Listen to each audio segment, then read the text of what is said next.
Good morning everyone. My name is Srivali. I am going to recite Mrityunjaya mantra.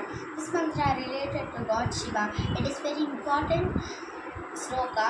It removes the fear of death.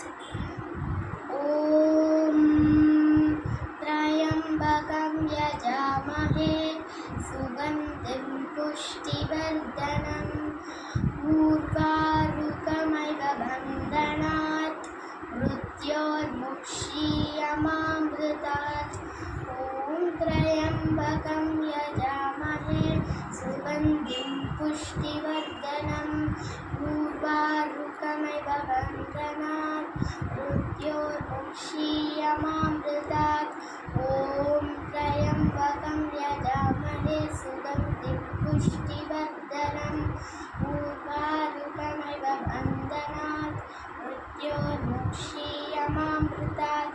Thank you. Have a nice day.